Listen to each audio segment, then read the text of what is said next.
Morning, everybody. Just going to give a few minutes here to let people join.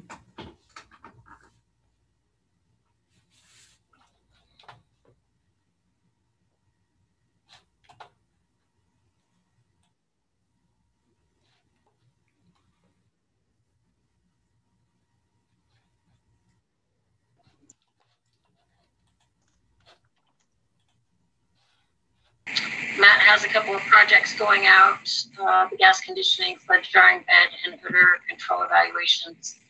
Those are waiting for signatures to finalize.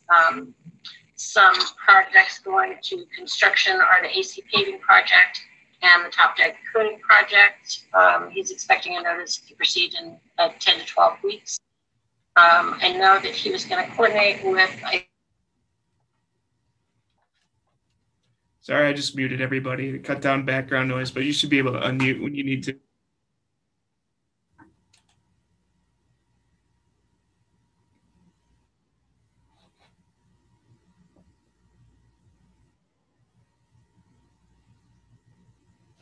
Morning, Jeff.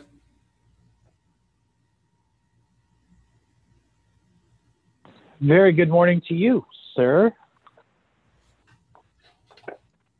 Just still have some people trickling in, so just gonna give it a few more minutes. Absolutely.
Okay, Jeff, so it is after 9. I'm just gonna go ahead and go do a roll call to determine a quorum and also recognize anyone else on the call for the minutes, and then I'll turn it over to you. So Perfect. Thanks. There are still people coming in, so hopefully I capture everyone. So just starting with the top of my list here, Kevin Berry, NDOT. Here. Morning, Kevin. Tara Smaltz. Present. Kurt Dietrich. You hear Kurt? There he is. Present. Thank you. Thanks. Jeff Borkard. Present. Amber Sosa. Here. Good morning. Good morning. Ian Crittenden. Here as well. Morning, Ian. Mitchell Fink. Not seeing Mitch today yet. Julie Olander. Okay, no Julie yet. Daniel Inoue. Present. Chris Talley.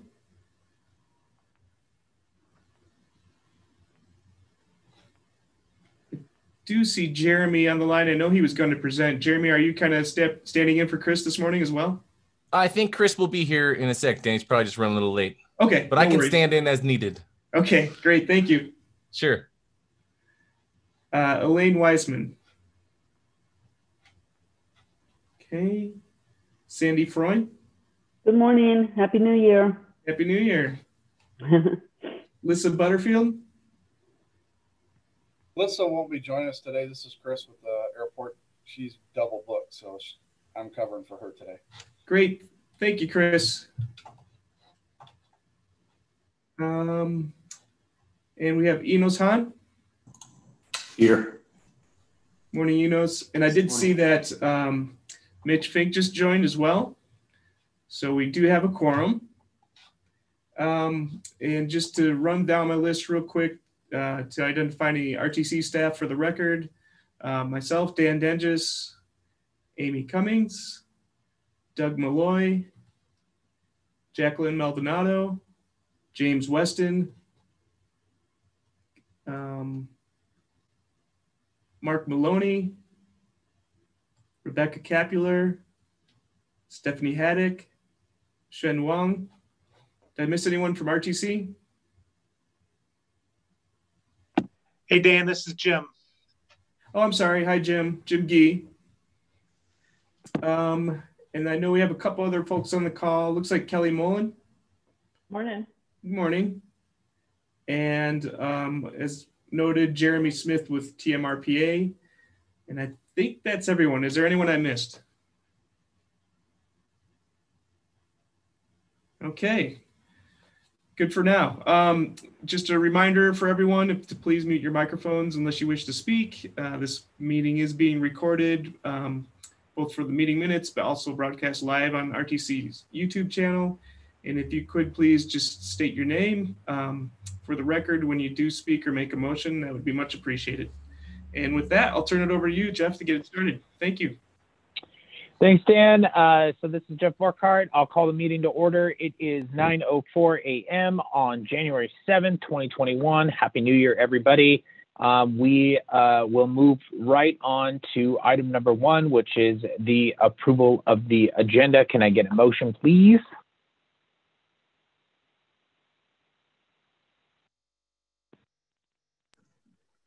This is Amber Sosa. I'll make a motion to approve the agenda.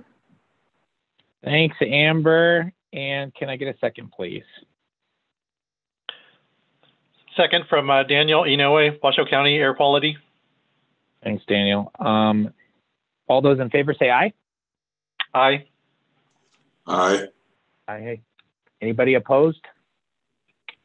Perfect. All right. So the agenda is approved. We'll move on to item number 2, which is public comment. Dan, do we have any public comment?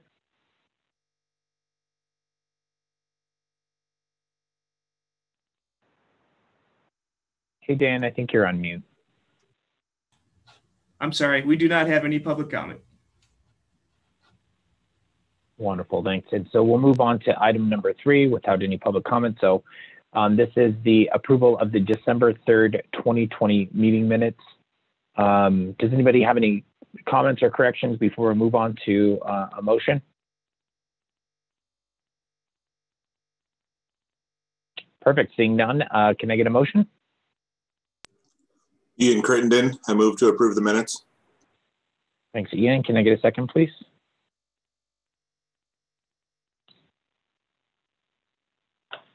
Second from Daniel Inoue, Washoe County Air Quality. Thank you, Dan. Perfect. All those in favor say aye. Aye. Aye. Aye. Anyone opposed? All right. So the minutes are approved. We'll move on to item number 4, which is acknowledge receipt of a presentation on an overview of the regional transportation demand model and consensus forecast. I believe this would be Jeremy and anybody else. So And Xuan Wang. Oh, and Xuan. Our technical planner, RTC. Yeah, she's going to start us off.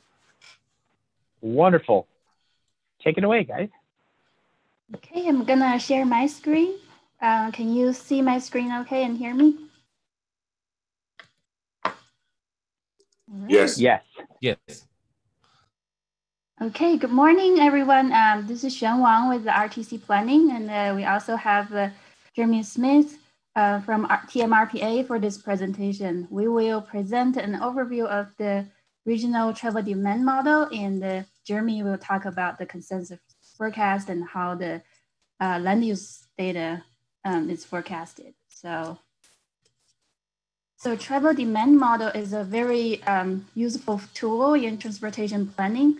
So we use it in a lot of our planning approaches, such as the long-range transportation plan, corridor studies.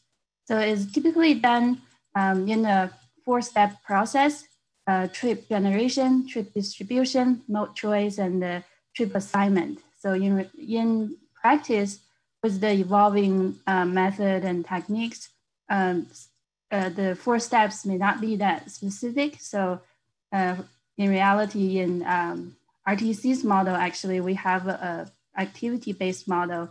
It combines the trip generation and the trip distribution with replace it with a more sophisticated process.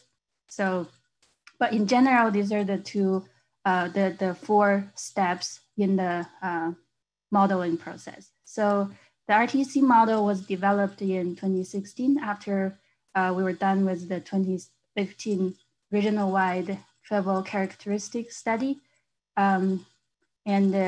Just last year, we had some update.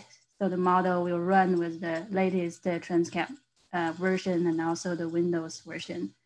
Our model, the base year is 2015. So the model was calibrated based on 2015 collected data and traffic counts. And with the future model years from 2020 all the way to 2050. So this map here shows the model area. It covers the Reno, Sparks, and the Washoe County. And also we included the area of Tri-Center in Story County because of the increased employment in that area. So we want to capture the trips associated with the Tri-Center. We're also in conversation with the Friendly. So eventually we'll extend the model to cover the Friendly area. So here's what the model looks like in Transcat. So you can see these polygons are the transportation analysis zones, the TAZs, and with each zone, there are data associated with these zones, such as the number of households in different model years, by different income level, household sizes, population, student enrollment data, and also employment in different categories, just because different types of employment generate trips differently. So for example, we have the AMC, which is agriculture, manufacturing, and construction. And also we have the service, retail, gaming, etc. So on top of that, we also overlay the roadway network. And you can see from each TAZ, the traffic generated from the TAZ are distributed through these dotted lines. These are called the centroid connectors. And the traffic is loaded onto the roadway network. And in the end, when we click on these roadway segments, we can see the model results in terms of traffic volumes, speed, congestion, and all the data we need. Back to the presentation. So in order to make sure the model represents the reality, so we collect the travel behavior data about every 10 years. The last time it was done was in 2015. So the purpose was to collect the social demographic and travel behavior data from both the residents and visitors and use the data to build and improve the travel demand model. And of course, data collected from the study can be used for other purposes. So this study included 3 components.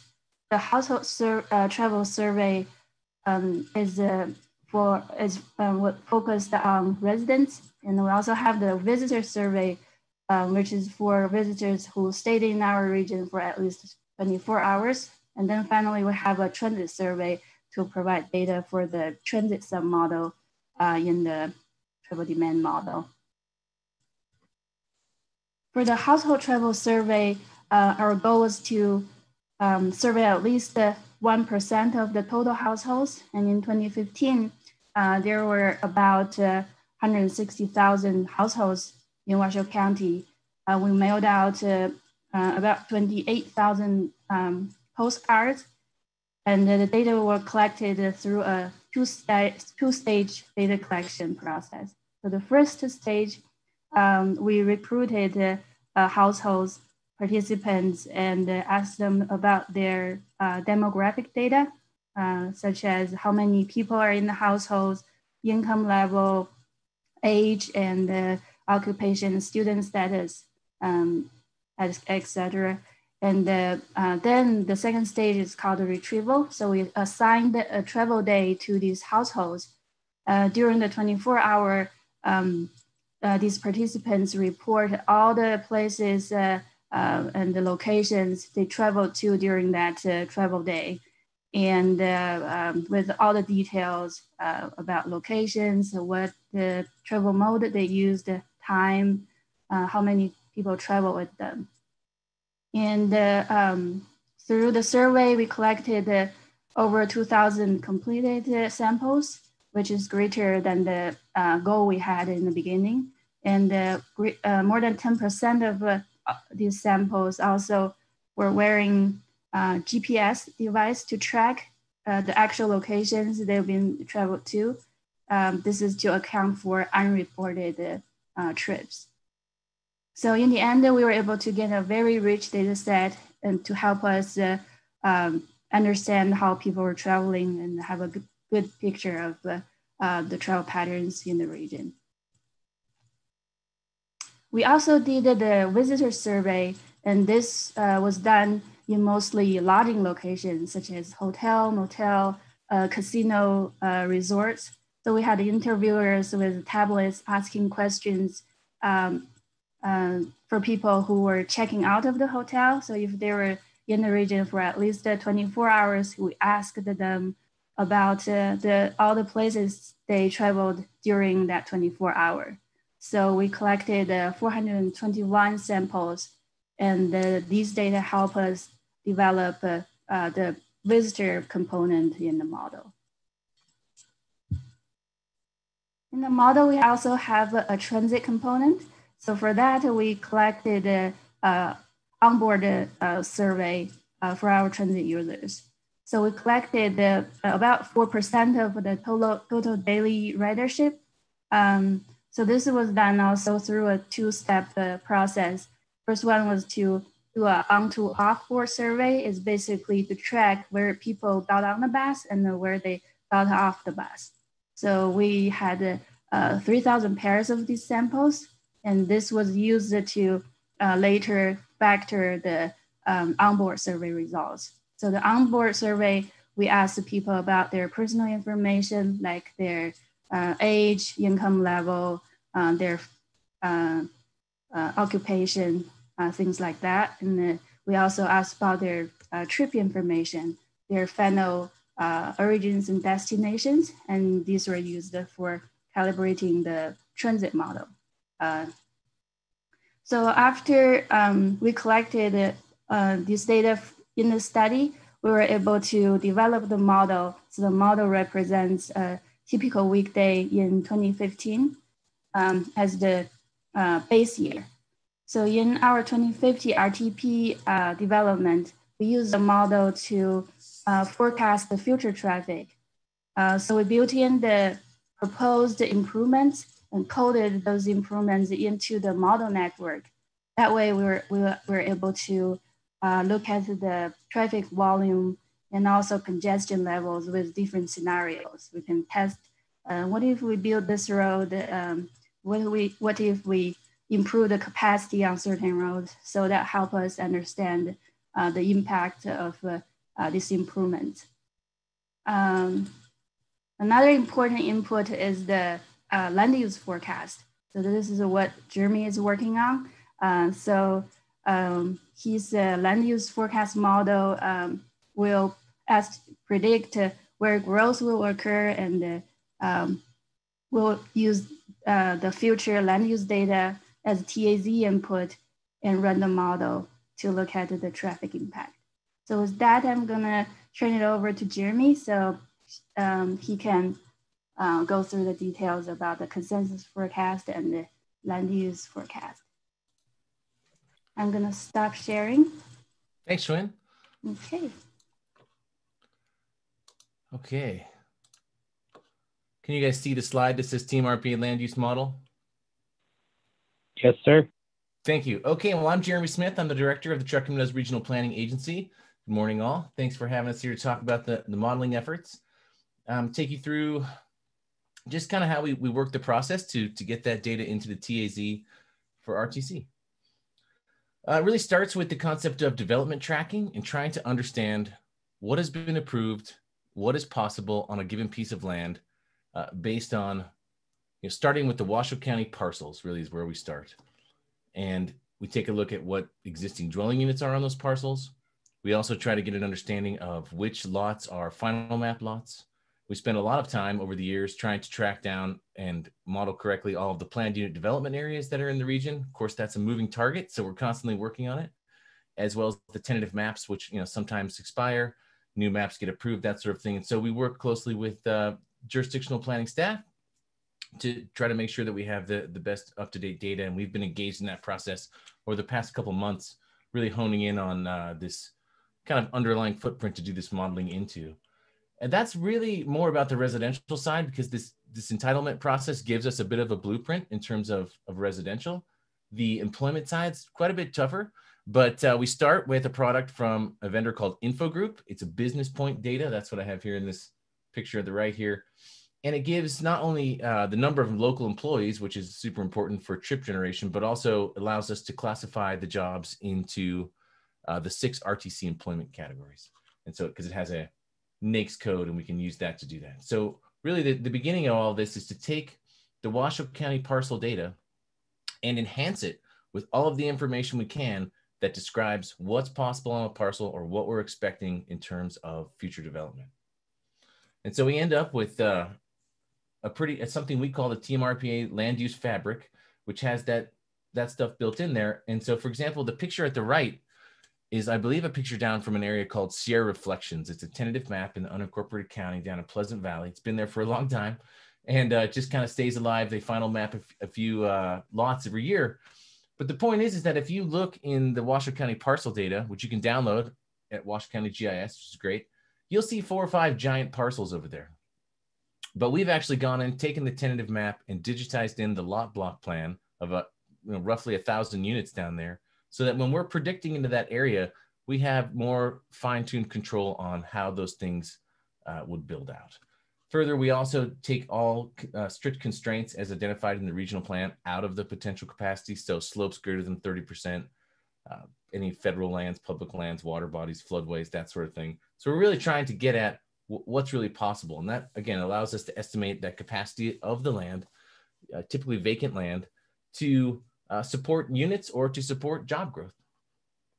So that's an ongoing and never-ending process to try to keep up with that, but it's one of our tasks. The consensus forecast is something that our agency took over in 2014. It used to be done at Washoe County. We do it every 2 years, and it's really a 20-year outlook at what we can expect in terms of population and employment in Washoe County.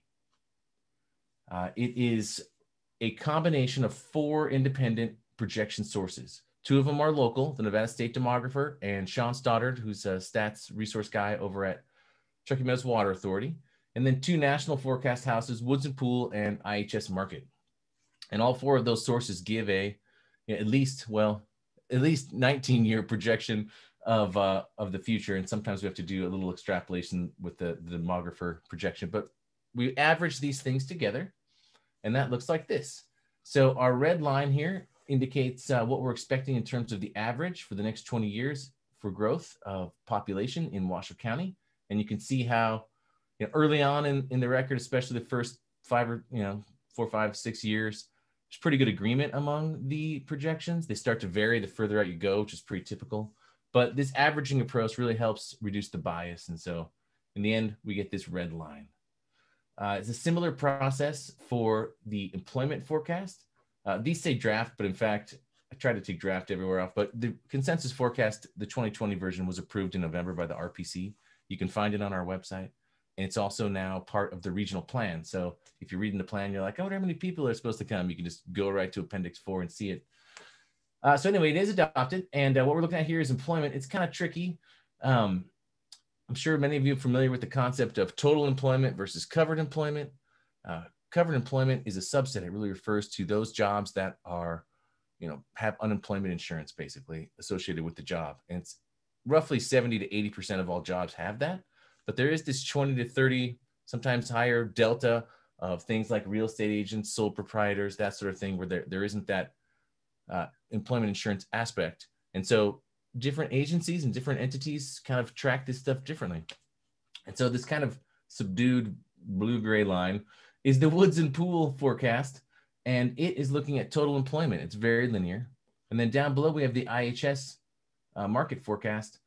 It is using just covered employment. And so I do work looking at data from the Bureau of Labor Statistics and Bureau of Economic Analysis to try to understand what that factor is to get from covered to total. And that's 1.34 was the factor for this event or this time. And it brought us up to this green line. Then if you average those two, because we only have the employment from the two national sources, you get this gray dashed line right here. And then in fact, this year, because of COVID and the massive unemployment that Washoe County experienced during the March-April timeframe was on the order of 8% drop.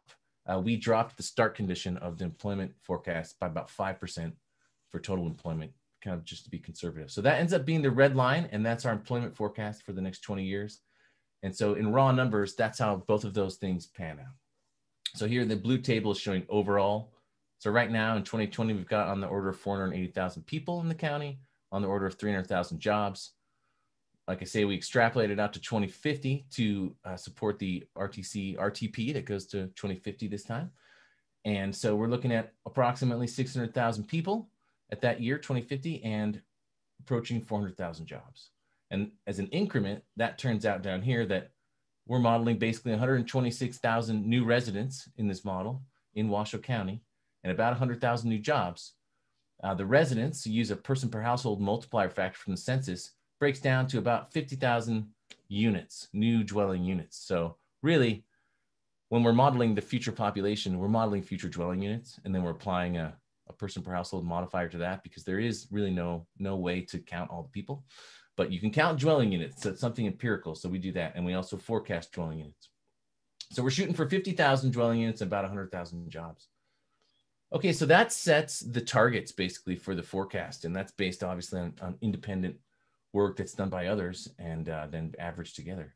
But then we have to take that temporal forecast and get it onto the landscape, distribute it to the different parcels that can accept it based on our development tracking work, and ultimately bundle all up into the traffic analysis zone. So we do that with a model, our TMRP land use model. It's basically, it's a rule-based allocation model. So it's using a suitability score to track when a parcel becomes available for development. And we've been engaged in a process where we're trying to figure out what factors matter. We have several factors we look at in the suitability analysis, stuff like, is it in the planned unit development? Is the parcel in a tentative map? How close is it to major roads? How close is it to sewer infrastructure? What's the value of the homes in that area like? All these different kinds of factors come together, and we've been working collaboratively, staff from RTC, the jurisdictions, water planners, to come up with a scheme that accurately kind of portrays what we think is, what the future holds for this region. What's so cool about it is that we do it at the parcel level. So once we create one future projection, we can aggregate those results to all the different kinds of zones, that are very variable across these different entities that we deal with. So, if you're talking, obviously today we're talking about roads and we have traffic analysis zones, but if I was talking to the school district, I'd want to overlay, school district, elementary, enrollment zones or something. And so the parcel data and being kind of an atomic thing helps us to do that. It's pretty cool.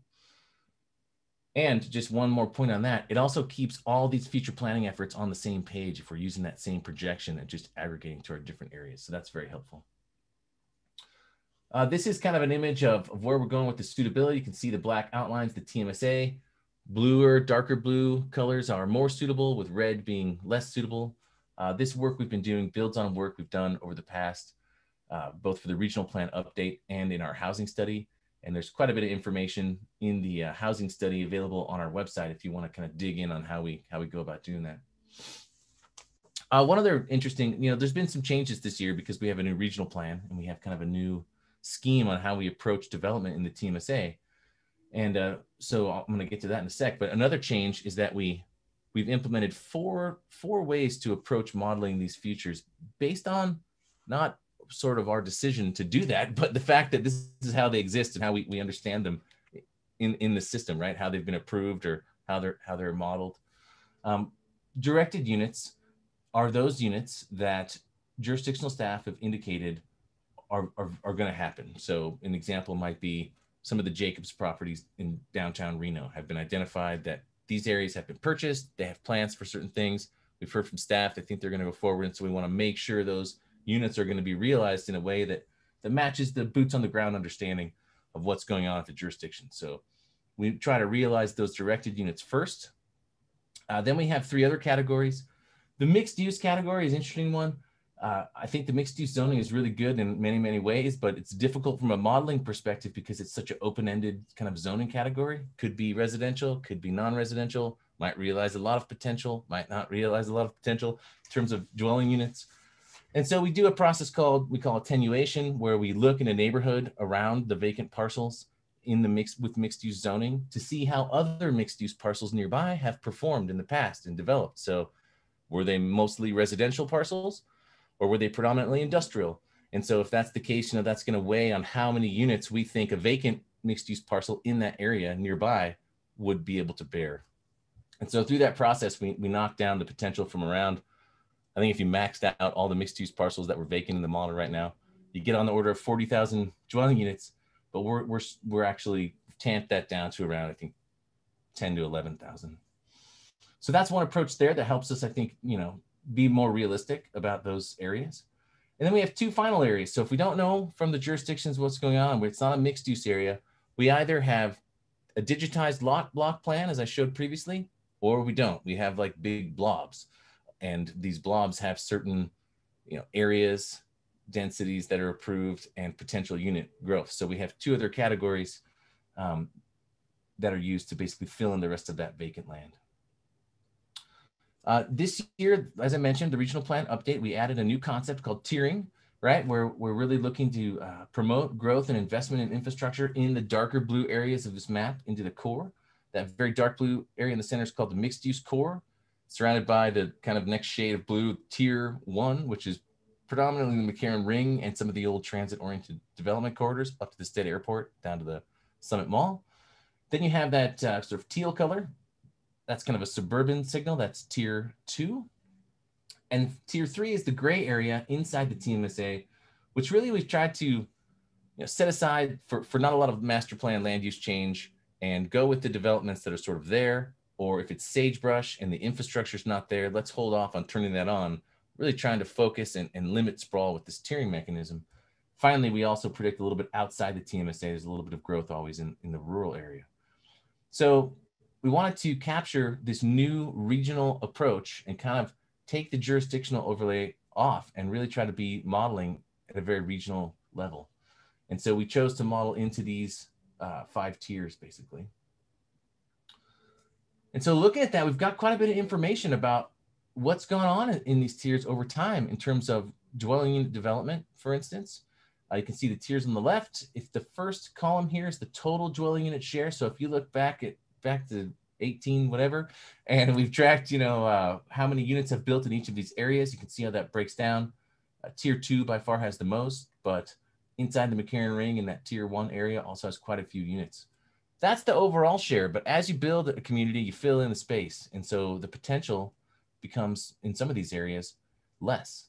And so it's still interesting to see these trends. Now we're going to look at what's happened now over the past 20 or over the past 10 or over the past 5 years. How have these growth trends been changing?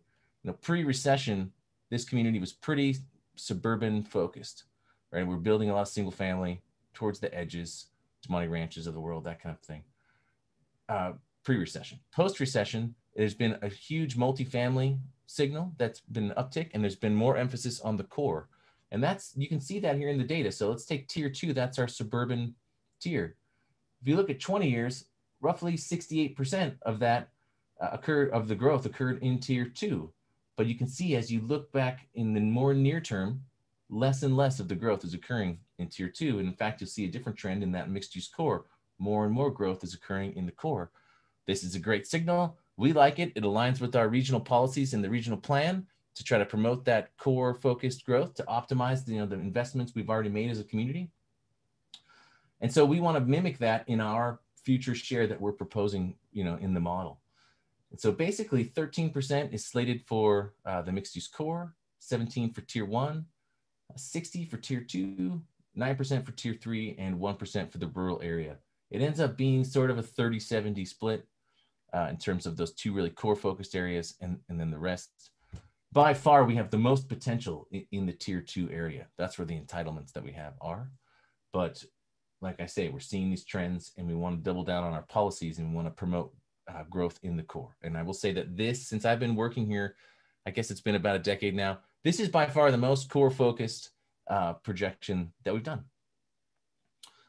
Here, I just threw this in there so you could just kind of see the raw values of what's being predicted for each of these tiers. Remember, I said over 30 years, we're shooting for 50,488 units. Here's how those percentages break down. So 30,000 of them are going to go into that tier 2, but on the order of 15 are going into the core. So it's positive. And here's how the 4 different types break down as well. There's a lot going on here. You don't have to really learn this, but we have one thing to point out would be, for instance, vacant atomic. In the tier 1 area, we only have identified 754 units are potential with that atomic kind of modeling aspect. So we're realizing them all. In some cases, for example, this one, tier 2, we've got a potential of 36,000 units. We're only trying to realize 16,000 of those. So that's kind of some of the other information behind the scenes in how we get to this allocation. All right, so that's the residential side. It's, like I say, there's quite a bit better blueprint for residential. Jobs is quite a bit tougher, but we do have a footprint of non-residential lands that are vacant. We know about the zoning on those lands. We know what kinds of jobs that can be found there today. And so we use that information, kind of neighborhood information, to help us guide us to what jobs will be there in the future. We also do quite a bit of growing of employment in situ, basically where it exists today with those business point data. Okay, so after we get through projecting all of this stuff, right, into those parcels, then we aggregate. We aggregate to the TAZ, and we add and kind of dissect the primary attributes. So the principal attribute we're modeling is households, right? But in fact, we have to break it up into, okay, there's households in 2020, households in 2030.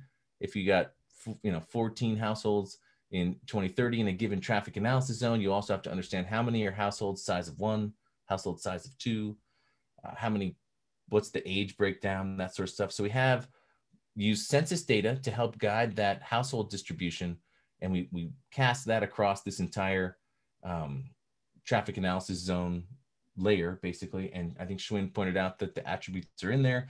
You can see all the different years, and we also aggregate the jobs. And so we're really close to the finish line on getting this projection done. We have delivered the 2020 base year. We've delivered basically a prototype of the 2050 end year. And right now I'm filling in all of the interim model year steps based on the information and the suitability analysis we've been doing as a group. And I really hope to have that done today or tomorrow, actually. It sounds far-fetched because I'm always behind, but it's quite possible that it will actually happen. And then following that, we'll provide an actual full build-out, which is a long-awaited thing where we take everything possible and just throw it all in there and create a traffic analysis zone polygon layer that really stresses, what we think could happen. So anyway, with that was kind of a lot. Happy to answer any questions you might have.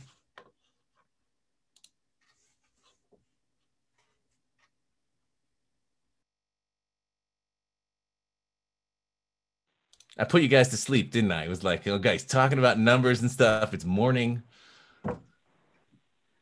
This is Amber from the City of Sparks. I have a question. Sure. So I definitely saw in the employment and the population data that there was a COVID adjustment. And I was wondering how that was handled. Maybe it's more with Schwinn on the travel behavior, if there was any kind of COVID adjustment, or I can just know, speaking for myself, my travel behavior has not been normal in at least a year now.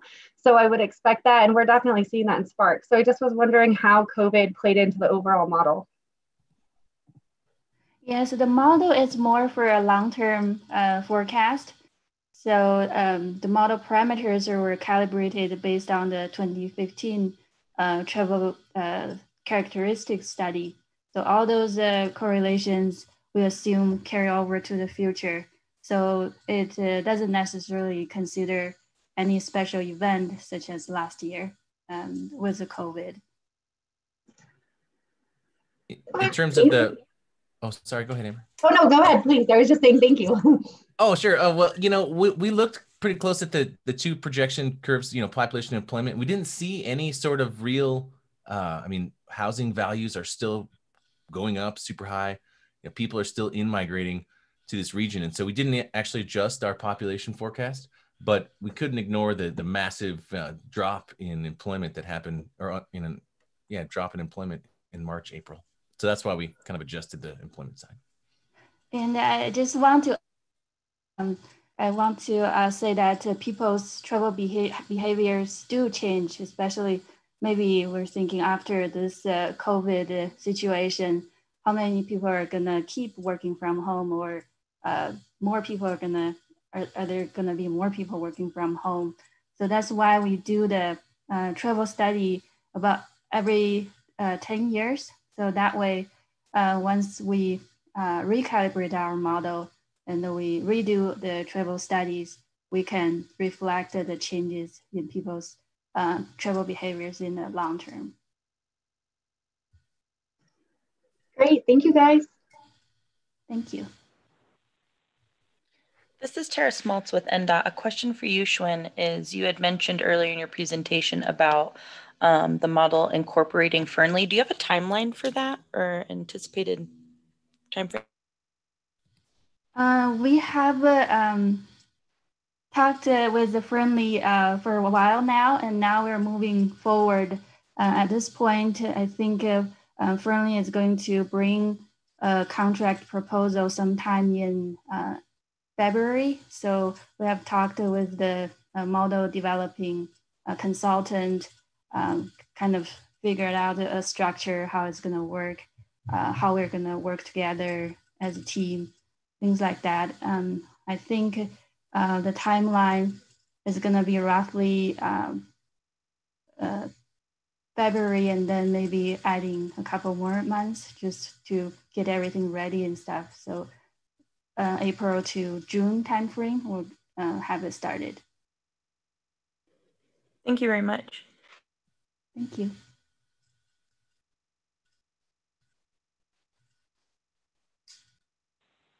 Any additional questions or comments before we ask for a motion to acknowledge receipt? All right, it's pretty quiet. Can I get a motion to acknowledge the receipt of this presentation?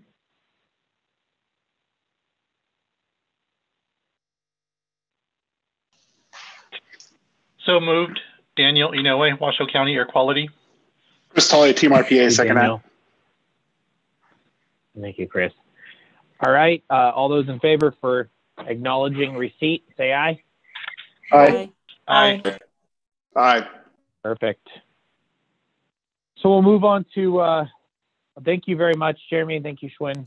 We'll move on to item number 5, which is acknowledge receipt of a report on the 2050 Regional Transportation Plan. It looks like Amy's about to jump in right now. Go ahead, Amy. Thanks so much. Amy Cummings with RTC. And we have an update for you on where we are with the 2050 Regional Transportation Plan. We had been speaking with you the last couple of meetings about the evaluation criteria and the data analysis that we've been doing. One of those big components, of course, the travel demand model. So thank you, Jeremy and Schwinn, for providing that very in-depth overview. We do have an online survey that's live right now. It's going to go through Thursday next week, the 14th. So encourage everybody to take a look at that and help us spread the word. As of a couple days ago, we had over 120 responses. So we're pleased with that and are hoping that more people will continue to look at that. So we do have as some of our next steps developing that draft project list. And we sent you via email yesterday Apologize it wasn't sooner. We did want to kind of wait as long as we could to see what survey results we had to date. In terms of a draft project listing for the first 10 years of the plan. And again, I want to emphasize this is a draft for discussion. We want to hear from all of you. We presented this to the Citizens Multimodal Advisory Committee last night and want to gather your input. I'm trying to bring the list up on screen right now.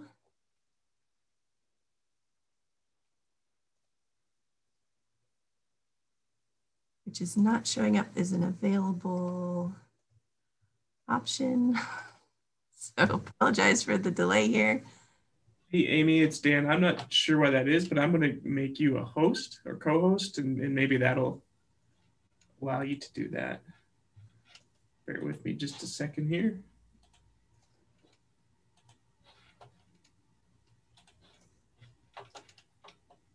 You see that now?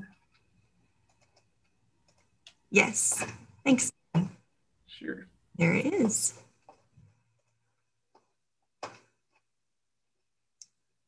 All right, so first up, let me see if I can zoom in and make this a little bit larger.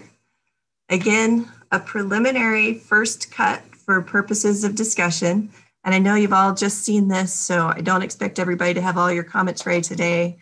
We encourage you to kind of think about it, digest it, and get back to me or Dan with any comments or thoughts that you might have. You'll notice that the current draft here for 21 to 2025 looks a lot like our current 5-year regional transportation improvement program. So I do want to kind of set that background information that we do have many of these projects in process right now, and we want to continue those towards delivery. So over the next 5 years, and you can see in this list, we're projecting to have delivery of 6 major projects that are in development right now. And that's the Oddie Wells reconstruct that's going next year, Pyramid Highway Phase 1. So that's the widening from Queenway to improvements up to Golden View, the Lemon Drive widenings, Sparks Boulevard widening, Sun Valley Boulevard reconstruct, and the Arlington Bridges replacement. So those are 6 big ones that have been in development and we expect to have completed within the next 5 years. I do want to highlight, we have our group categories, our bicycle, pedestrian, and ADA. And what this currently is funding are our bus stop and ADA accessibility improvements and sidewalk access around our fixed route system. But this is a great funding source for those spot improvements that maybe don't fit in some of the larger projects. We do have a lot of standalone bicycle and pedestrian projects that you're going to see on the list, but this helps us catch those smaller spot improvements. You'll see we're proposing $10 million per year for traffic intersections and ITS upgrades. We've been seeing a lot more demand for that and certainly recognize the importance of making our system as efficient as we can, and upgrading our signals is one of the best ways we can do that. And also there's funding continuing for pavement preservation, and that's our preventive and corrective maintenance, as well as reconstruction and our debt service. In terms of freeway projects, we are going to be meeting with some of our NDOT partners next week to go over the phasing for the Spaghetti Bowl in a little bit more detail next week. But we are anticipating that this next phase, North McCarran to Golden Valley on 395 North, is going to be completed in this time frame. And we're trying to find out exactly how far on phase 2 of Spaghetti Bowl we can expect to be. In terms of the capacity projects, we have, again, as I mentioned, most of these are currently, all of them are currently in development. We're about to start a study of McCarran Boulevard. NDOT is working on the design for this Mill Street widening between Kitsky and Terminal. We want to make sure that's coordinated with the Spaghetti Bowl improvements. So again, the timing on that one may shift a little bit after we have that more in-depth conversation with NDOT on phasing. We do want to identify the next slate of some of the projects coming out of, most of these are from the South Meadows study. We want to start looking at the design for those and start getting them a little bit more fleshed out. And then of course, our multimodal projects. We have some that came out of our downtown circulation study. The Center Street project is in design right now, and some others that get the design going for the Keystone Bridge replacement. So this is, I'll pause here and see if there's any questions or comments on the first 5 years as draft here.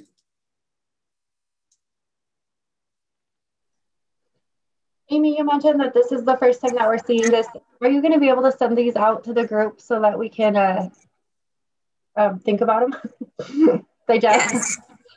They were, I believe, emailed to the members of the TAC yesterday afternoon, but we can double check and make sure that those, we can resend it if it didn't, and make sure it went to the right address and everything. So we'll double check that. Thank you. Amy, this is Jeff. I can confirm that I received it, but we need to probably go back as a team and take a look at that. I don't necessarily think I can speak for everybody on the whole entire City of Reno staff. So I'm going to send it out to everybody. We'll take a look at it, and hopefully by the next time we get together, we'll have a little bit more detailed comments for you. That sounds great. Thank you. Chris Tolley, Team RPA. I'm building on that. If there are comments submitted in between now and the next TAC meeting, will we review those as a group? Sure, we can compile those comments and share it with the group. Thank you. I know one other update that needs to be made, the Lemon Drive segment 2. So this is the one that's tied in with the flood improvements. There's an alternative in the design right now that goes, it's not all widening, but there are some kind of extension of the reconstruction of Lemon up to Ramsey. So we want to reflect that in this project description as well. So that'll be a change that you see in the next version. Amy, this is Amber from Spark. Yeah, sorry to be a pain, but I'm not seeing that anywhere in my inbox. So maybe I'm having email issues, but could you please send that out again? Absolutely. Thank you. And I'll ask Jacqueline Maldonado, who is on the call, to make sure that Amber Sosa receives another email. Or if you may not have been on the initial distribution, I apologize. We'll make sure you get a copy. Thank you. Amy, this is Julie with Washoe County Planning. I would agree with Amber. I did not. I just went back and looked at my email. I don't see this list in that, so I would appreciate it also.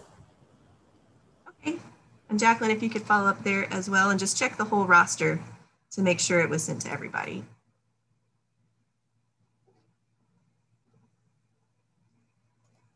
Great.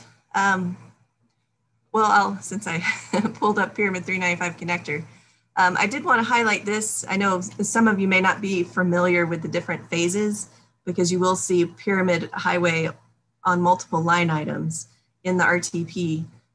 So it's more than just Pyramid Highway itself and more than just the connector. So you'll see this is the phase 1, the purple segment from Queen Way to Golden View that I mentioned. So that's what we received the build grant for and are designing right now. Phase 2 is this section on Disc to the east of Pyramid. And then phase 3 is this green actually building the connector itself.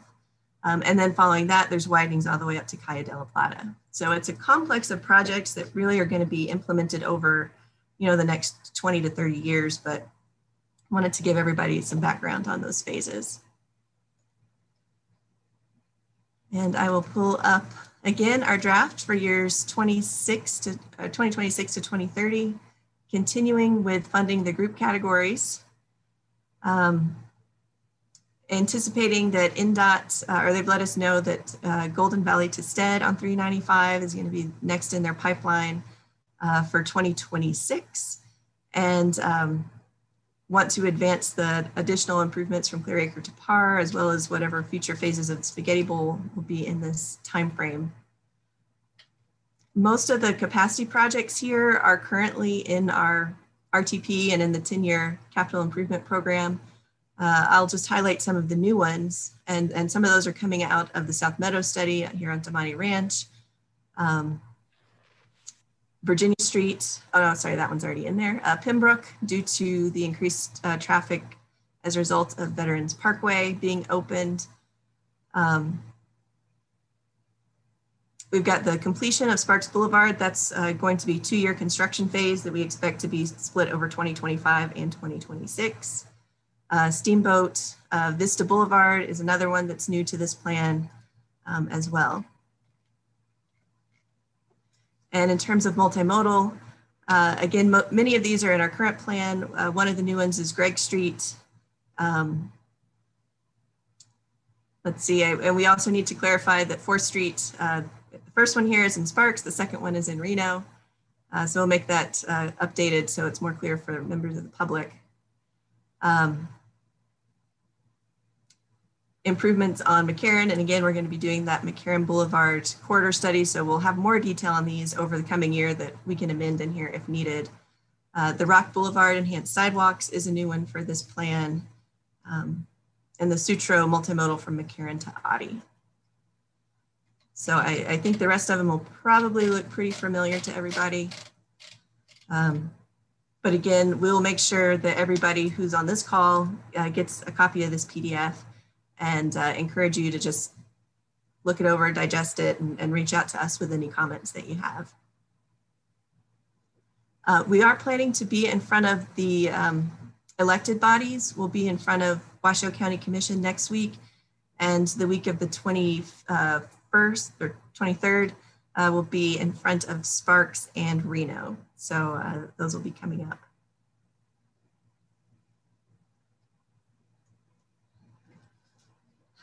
And that concludes the materials that I have to present. Any other discussion for us today?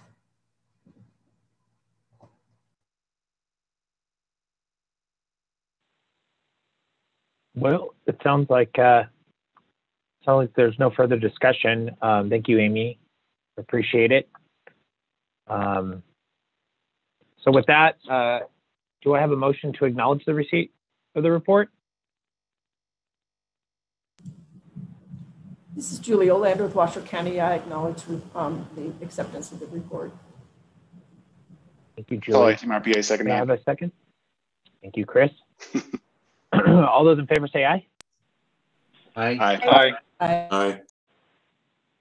Perfect. Thank you again, Amy. And we'll move on to item number 6, which is development updates. Does anybody want to start us off for any kind of development updates?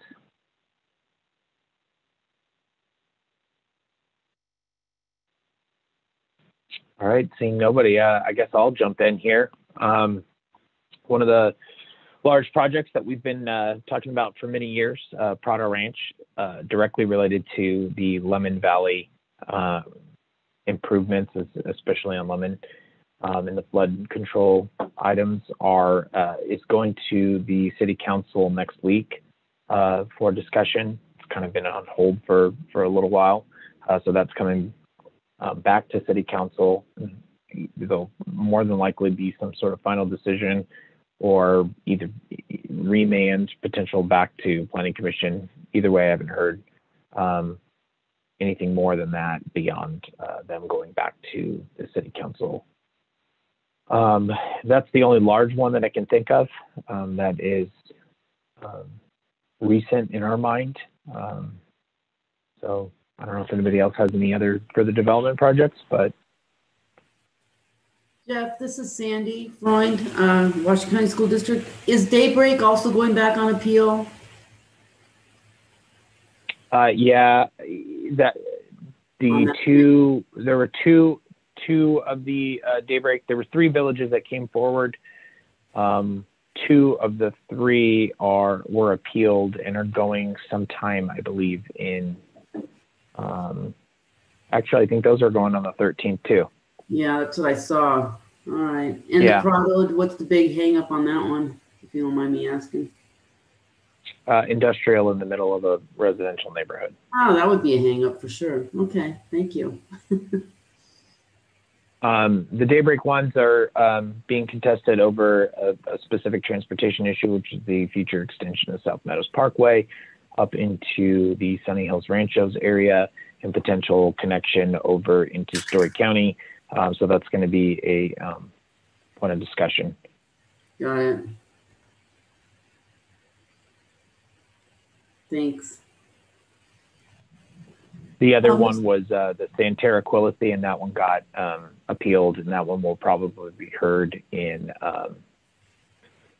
March. That was out in Verdi, the very large project, Right. 1,200 units. And that was appealed. Okay.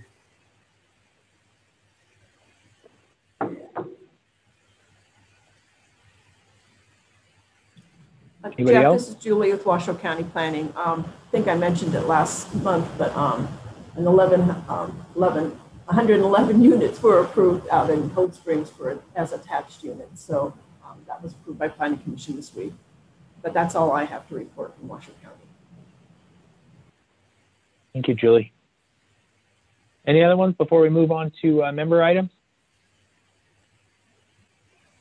Perfect. I don't see anybody coming off of mute, so we'll just move on to item number 7, which is member items. I'll start with us and throw it over to Kurt. Kurt, do you have anything?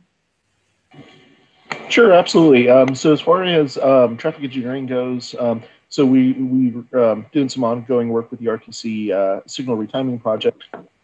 We're pretty much finished with the Virginia Street corridor. We're just cleaning up some weekend patterns. And we're now developing timing for the Plum Lane corridor, which includes the Plum single point urban interchange intersection. So that's probably all from note from me. Thank you.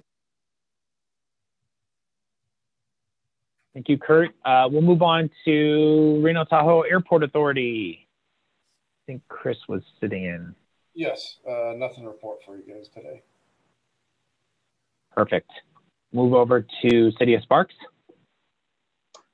Hi, this is Amber. Yeah, we're just finishing construction on 2 LPA projects that we got through the TAP grants for pedestrian issues. One was a retaining wall to help some erosion onto a pedestrian path, and the other was a pedestrian path itself. So we finished construction and we're working with NDOT on the closeout of those and working through tons of traffic calming right now. We have quite a few traffic calming requests and just working those through our process. Thanks. Thank you, Amber. We'll move on to FHWA. Have any updates at this time? Thanks. Thank you, Enos. We'll move on to Washoe County. I did see Mitch join today. Hi, this is Mitch Fink, Washoe County. I have nothing to report right now. Thank you. Perfect. Thanks, Mitch. We will move on to AQMD. Daniel, do you have anything? Yes, I'd like to just give a quick update on preliminary 2020 data. 2020 was overall a very bad year, mostly due to the wildfire impacts. It affected our particulate matter concentrations, both PM10 and PM2.5, as well as ozone. So at the end of 2020, when we certify the data in spring of 2021, we will officially be violating the ozone, PM10 and PM2.5 standards. Violating the standards does not mean non-attainment, but it's the first step. Many of those events were related to the wildfire smoke impacts, which does have a path forward to exclude those from comparison to the air quality standards. When the data are officially certified in May, I'll give you an official update for that. Thank you. Dan, would you be able to send that out to the various different agencies too? Because I know we're working closely with you. Okay, thank you. Yeah, absolutely. In fact, I can send, I'll send you a link to our air quality trends report. We publish it every year after we certify the data. I'll send you, Jeff, a link to the previous air quality trends report. Thank you. That would be really appreciated. All right. Thanks, Daniel. We'll move on to NDOT. Tara, do you have anything? This is Tara. I have no items. Kevin Berry may have something on his end. This is Kevin Berry. I do not have anything either. Thank you for the opportunity, though. Thank you both. We will move on to regional. Chris, do you have anything? Yes, Chris Tolley, Team RPA. Just one item. The annual report template, which we produce typically this time of the year, is being finalized, and we are going to be reaching out to the locals and the entities, set a meeting to review the template. And then as we preface this last go round for the 2020 cycle, we viewed that as an interim step towards refining the ask, and we will be making some more refinements to the ask. And we see this as a great time to start the conversation, which I think in the past, there was a conversation around the annual report that happened prior to it actually being sent out. So we are reviving that portion. And again, we'll be reaching out to the locals and the entities to set a meeting to review the annual report template. Thank you. Thank you, Chris. Sandy, we'll move on to you for the school district. Do you guys have anything? No, nothing to report right now. Thanks, Jeff. Perfect. And lastly, we'll move on to RSIC. I thought Elaine was on today. Jeff, this is Do we have anybody on for them? I don't think we have any representation from Regional Sparks and Ecology today. Oh, okay. Thanks. Well, perfect. Well, that'll complete item number 7 then, and we will move on to item number 8, which is agenda items for future TAC meetings. Does anybody have any suggestions?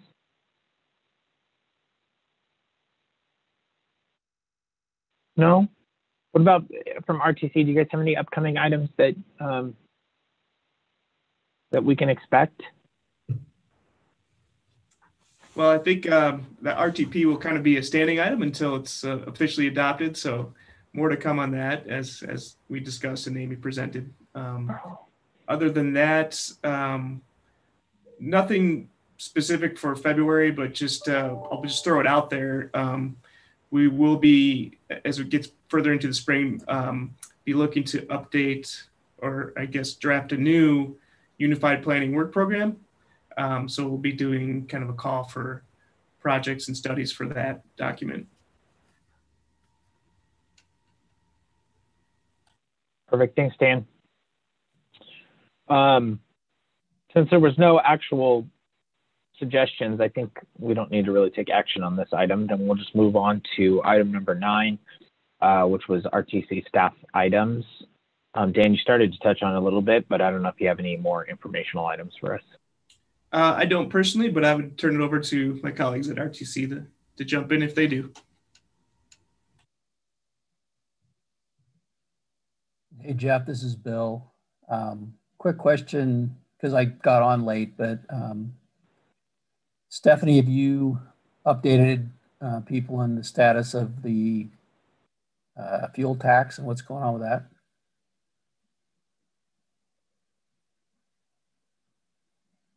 Maybe she's not on. Well, I guess the short of it, just so everybody knows, is fuel tax hasn't recovered.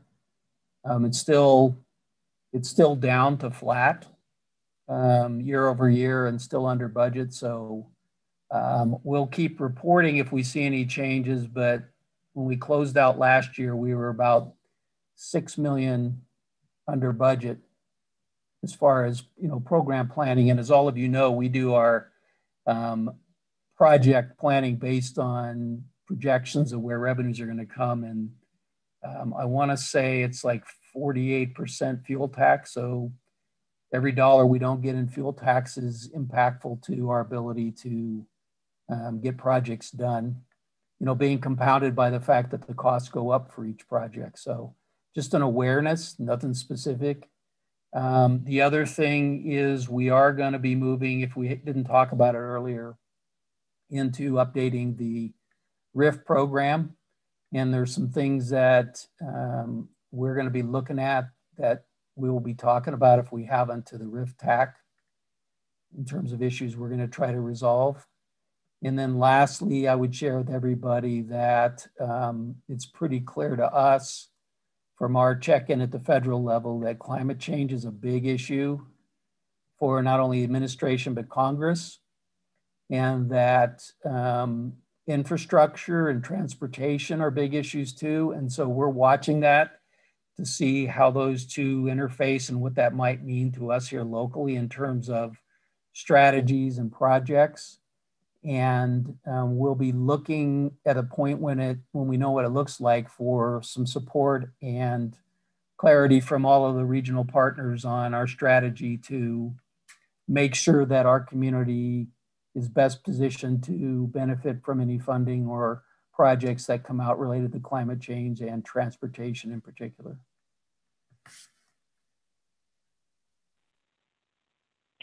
Thanks, Bill. I think that that's something that has been on my mind, at least from a fuel tax standpoint too, is that I just see trends with different states talking about completely phasing out fossil fuel vehicles and moving towards alternative fuels, whether it's hydrogen or electric, and how that long-term impact fits in with the fuel tax, finding alternative sources, and maybe capitalizing on some of the reinvestment that potential that's going to happen with the federal government. So to the extent that we can help support you guys in writing letters and stuff like that, so you can capture some of that more federal government funding, let us know and reach out, and we'll help. And I think if everybody just keeps in mind, I mean, it shouldn't be shocking to anybody that we really need to keep our eye on, you know, how we spend the money, because it's not going to go as far. So as our needs, you know, exponentially increase and our revenues, you know, go the opposite direction in terms of ability to get things done, we're just going to have to, as a group, be a lot more focused on what it is we're trying to accomplish. I would say to everybody, the days of add-ons when we're doing street projects because we're here and we've got some money are probably gone. We're just going to have to be a lot more strategic when we do street projects or transportation projects, what's really wanted versus what's really needed.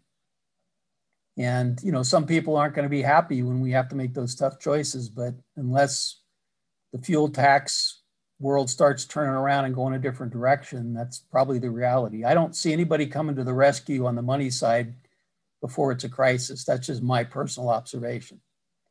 There's a lot of conversation about getting ahead of and trying to supplant the loss in fuel tax, but I haven't seen anything tangible or real yet that's going to, you know, come just in time for us as we start losing fuel tax to replace it.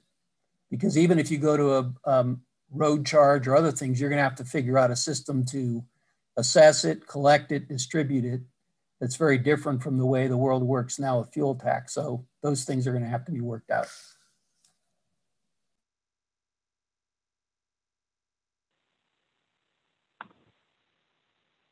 Perfect.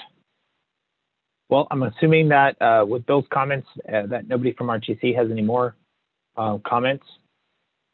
Last call. Perfect. Well, thank you, Bill. Thank you, everybody else at RTC. We'll move on to item number 10, which is public comment. And in between the initial call for public comment and now, did we receive any public comment? I have not received any. Thank you. Perfect. All right, then we'll move on to item number 11, which is adjournment. May I have a motion to adjourn? Chris Foley, Team RPA, so moved. Thank you very much. And a second, please. Second, Kurt Dietrich, City Arena. Thank you very much, Kurt. All those in favor say aye. Aye. Aye. Aye. Aye. Perfect. We are adjourned. It is 10:11 a.m. And everyone have a wonderful day and Happy New Year. Thank you. Thanks, everyone. Thank Happy you. New Year. Thank you. Bye.